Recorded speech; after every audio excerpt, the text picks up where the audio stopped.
ارے یار، اس lock down میں بھی کوئی نہیں دکھتا اب۔ میرے دوست لوگ بھی اب نہیں آتے کھیلنے۔ چلو مارکیٹ میں چل کے دیکھتا ہوں کوئی ہے وہاں۔ یہاں پر بھی کوئی نہیں ہے۔ چلو کوئی بات نہیں، میں آج ایک کامیڈی کامکس ڈاؤن لوڈ کیا ہوں لیپ ٹاپ میں، چل کر وہی پڑھتا ہوں۔ میں گھر آ گیا۔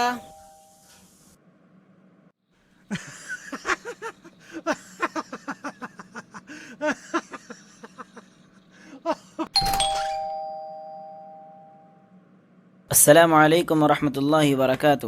ارے فرحان، کیا کر رہے ہو؟ وعلیکم السلام ورحمۃ اللہ وبرکاتہ۔ وہ میں بس کامیڈی پڑھ رہا تھا، آپ بیٹھیے۔ ارے کامیڈی کامکس پڑھ کے اپنا وقت کیوں ضائع کر رہے ہو؟ احمد بھائی، کیا کروں، اس لاک ڈاؤن میں گھر میں بیٹھا بیٹھا ایک دم بور ہو چکا ہوں۔ نہ کوئی کام ہے کرنے کو، بہت سارا وقت بچ جاتا ہے، اس لیے میں کامکس اور گیم وغیرہ میں ہی اپنا ٹائم یوز کرتا ہوں۔ اب آپ ہی بتائیں کہ میں کیا کروں۔ فرحان، ایک مسلمان ہونے کے ناطے ہمیں چاہیے کہ ایسے وقت میں ہم اپنے دین کی طرف رجوع کریں۔ آپ صلی اللہ علیہ وسلم کی کیا تعلیمات ہیں، ہم ان تعلیمات کو دیکھیں۔ تو احمد بھائی، آپ ہی بتائیں، جب ایک انسان کے پاس ڈھیر سارا فری ٹائم ہو اور اس کے پاس کرنے کے لیے کچھ نہ ہو، تو ایسے میں ہمارے دین کی کیا تعلیمات ہیں؟ ہاں فرحان، کیوں نہیں، ضرور بتاتا ہوں۔ تمہیں معلوم ہے اللہ سبحانہ و تعالی نے سورہ مومنون کے شروع میں مومنوں کی صفات کو بیان کیا ہے کہ ایک مومن کے اندر کیا صفات ہونی چاہیے، کیا کوالٹیز ہونی چاہیے۔ اچھا احمد بھائی، تب تو ضرور بتائیے انشاءاللہ، تاکہ میں ان صفات کو اپنے اندر پیدا کر سکوں۔ ماشاء اللہ فرحان، اللہ تبارک و تعالی آپ کو جزائے خیر دے اور عمل کرنے کی توفیق عطا فرمائے۔ بہت ہی کم لوگ مجھے ملے جو یہ کہتے ہیں کہ مجھے دین کی بات بتاؤ، ورنہ بہت ہی کم لوگ ہیں جو دین کی باتوں میں انٹرسٹ لیتے ہیں، ورنہ اکثر لوگ دین کی بات جو ہے سننا پسند ہی نہیں کرتے۔ ہاں احمد بھائی، اور میں نے علماء کرام کے بیانات میں بھی سنا کہ اللہ تعالیٰ جس سے بھلائی کا ارادہ کرتا ہے اسے دین کی سمجھ اور دین کا علم دے دیتا ہے۔ ماشاء اللہ فرحان، آپ تو حدیث نبوی صلی اللہ علیہ وسلم بیان کر رہے ہیں۔ تو احمد بھائی جلدی سے بتائیے کہ اس لاک ڈاؤن میں ہم اپنے وقت کو، جب کہ ہمارے پاس بہت ہی زیادہ فری ٹائم ہے، تو اس ٹائم کو ہم کیسے استعمال کریں؟ ہاں ضرور فرحان، جیسا کہ میں نے ابھی بتایا تمہیں کہ اللہ سبحانہ و تعالی نے مومنوں کی صفات کو بیان کرتے ہوئے فرمایا سورہ مومنون کے اندر آیت نمبر 3 میں والذین هم عن اللغو معرضون، کہ جو لغویات سے منہ موڑ لیتے ہیں۔ میری بات سمجھ میں آ رہی ہے فرحان؟ بات تو سمجھ میں آ رہی ہے بھائی، لیکن یہ لغویات کیا چیز ہے؟ بہت اچھا سوال آپ نے کیا۔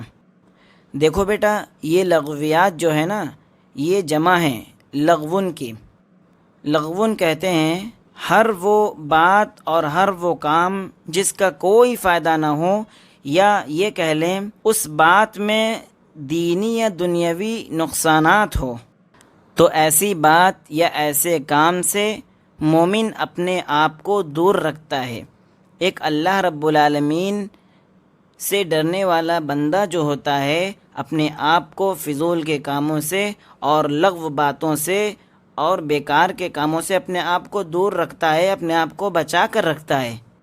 تو احمد بھائی، ہم کیسے ایسی بات سے اور ایسے کام سے اپنے آپ کو بچائیں جو لغویات میں شامل ہیں، جو ہمیں کوئی نفع نہیں دینے والے ہیں؟ ہاں فرحان، ہمیں چاہیے کہ ہم اللہ کے رسول صلی اللہ علیہ وسلم کی تعلیمات کو اپنائیں، اللہ کے رسول صلی اللہ علیہ وسلم کی تعلیمات کو اپنی زندگی میں لانے کی کوشش کریں، جیسا کہ اللہ کے رسول صلی اللہ علیہ وسلم نے ایک حدیث کے اندر ارشاد فرمایا ما كان يؤمن بالله واليوم الآخر فليقل خيرا أو ليصمت۔ اس کا کیا مطلب ہوا؟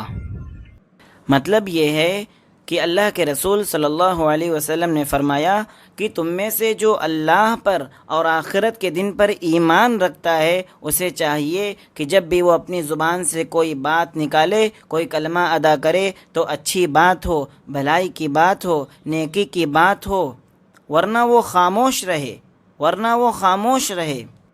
تو فرحان، اس طرح کی کامیڈی کامکس پڑھنا، چٹکلے بازی کرنا اور اپنے وقت کو گیم کھیل کے برباد کرنا، یہ تمام چیزیں لغویات میں اور فضول کے کاموں میں شامل ہے. ایک مومن کو یہ بات بالکل شوبہ نہیں دیتی کہ وہ ان لغویات کی طرف مائل ہو، ان فضول کے کاموں کی طرف مائل ہو. اور جہاں تک رہی بات، اس لاک ڈاؤن کے پیریڈ میں ہمارے پاس بہت سارے فراغت کے اوقات ہیں، بہت فری ٹائم ہے. تو آئیے دیکھتے ہیں اس کے تعلق سے اللہ کے رسول صلی اللہ علیہ وسلم کی کیا تعلیمات ہے. تمہیں معلوم ہے نبی صلی اللہ علیہ وسلم نے ایک حدیث کے اندر ارشاد فرمایا، اغتنم خمسا قبل خمس، 5 چیزوں سے پہلے غنیمت جانو. میں 5 چیزوں کو یہاں پر نہیں بیان کروں گا، اس میں سے جو اہم ہے، سب سے اہم ہے، حالانکہ تمام چیزیں اہم ہیں، لیکن یہاں جس چیز کی ضرورت ہے میں وہ بتاؤں آپ کو.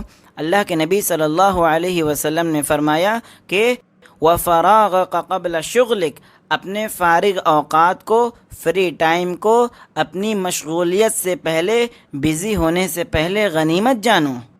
تو اس لاک ڈاؤن میں ہمیں چاہیے کہ ہم اپنے فراغت کے اوقات کو، اپنے فری ٹائم کو فضول کی کتابوں اور موبائل پر گیم کھیلنے کے بجائے، گیم کھیل کر اپنے وقت کو برباد کرنے کے بجائے، ہم اپنے گھر میں بیٹھے بیٹھے قرآن کی چند صورتوں کو یاد کر لیں، جیسے سورہ کہف ہو گئی، سورہ ملک ہو گئی، سورہ سجدہ و دہر ہو گئی، یا چند دعاؤں کو یاد کر لیں، بلاؤں اور وباؤں سے بچنے کی اور پناہ طلب کرنے کی دعاؤں کو یاد کر لیں. جیسے کہ ایک دعا یہ ہے کہ اللہم انی اعوذ بک من البرص والجنون والجذام ومن سیء الاسقام، یا پھر دعائے استخارہ یاد کر لیں.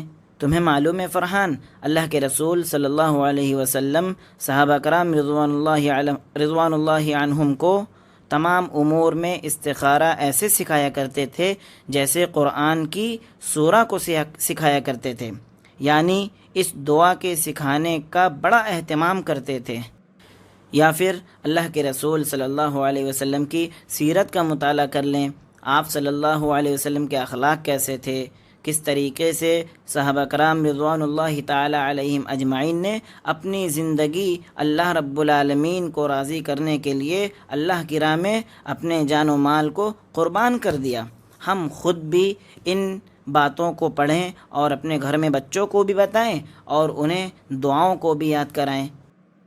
جزاک اللہ خیراً احمد بھائی، آپ نے تو بہت اچھی باتیں بتائیں مجھے. واقعی میں تو فضول کے کام میں، فضول کی باتوں میں لگا ہوا تھا. آج سے میں انشاءاللہ ان فضول کے کاموں کو چھوڑ کر سب سے پہلے اس لاک ڈاؤن میں قرآن کی ان صورتوں کو یاد کروں گا جن کی فضیلت آپ صلی اللہ علیہ وسلم نے حدیثوں میں بتائی ہیں، جیسے کہ سورہ ملک، سورہ کہف، اور اس کے بعد ان دعاؤں کو بھی یاد کروں گا جن کی تعلیمات آپ صلی اللہ علیہ وسلم نے ہمیں دی ہیں. ماشاء اللہ، اللہ تبارک و تعالی اس کی توفیق دے آپ کو. تو فرحان، آپ کون سی دعاؤں کو پہلے یاد کرنا پسند کرو گے؟ میں سب سے پہلے ان دعاؤں کو یاد کروں گا جو معاملات ہمارے روزمرہ کی زندگی میں پیش آتے ہیں ان کے تعلق سے، جیسے جنازے میں پڑھے جانے والی دعا استخارہ، سونے سے پہلے کی دعا اور سو کر اٹھنے کے بعد کی دعا، اور نماز میں پڑھی جانے والی دعا. ان تمام دعاؤں کو میں ضرور یاد کروں گا انشاءاللہ اس لاک ڈاؤن کے پیریڈ میں. ماشاء اللہ، اللہ تبارک و تعالی ہم تمام مسلمانوں کو اور ساتھ ہی ساتھ ہماری ماؤں اور بہنوں کو بھی اس بات کی توفیق دے کہ ہم فضول کے کاموں اور لغویات سے اپنے آپ کو بچائیں اور اپنے فراغت کے اوقات کو جو ہے اللہ رب العالمین کی رضا والے کاموں میں لگائیں، اچھے کاموں میں لگائیں، ان کاموں میں لگائیں جن سے ہمیں دنیا میں بھی فائدہ ملے اور ہماری آخرت بھی بن جائے. آمین. فرحان، اب میں چلتا ہوں، مجھے بھی کچھ کام ہے، مجھے بھی کچھ کام کرنے ہیں، لیکن جاتے جاتے میں ایک بات کہنا چاہتا ہوں آپ سے. میں نے جو باتیں بتائی ہیں ان باتوں پر بہت ہی سنجیدگی سے جو ہے آپ اطمینان سے بیٹھ کے غور کیجئے گا۔ اللہ تبارک و تعالی آپ کو جزائے خیر دے اور عمل کرنے کی توفیق عطا فرمائے۔ اب میں چلتا ہوں، آپ سے بھی دعا کی درخواست ہے۔ السلام علیکم ورحمۃ اللہ وبرکاتہ۔ انشاءاللہ میں اس پر ضرور غور کروں گا۔ وعلیکم السلام ورحمۃ اللہ وبرکاتہ۔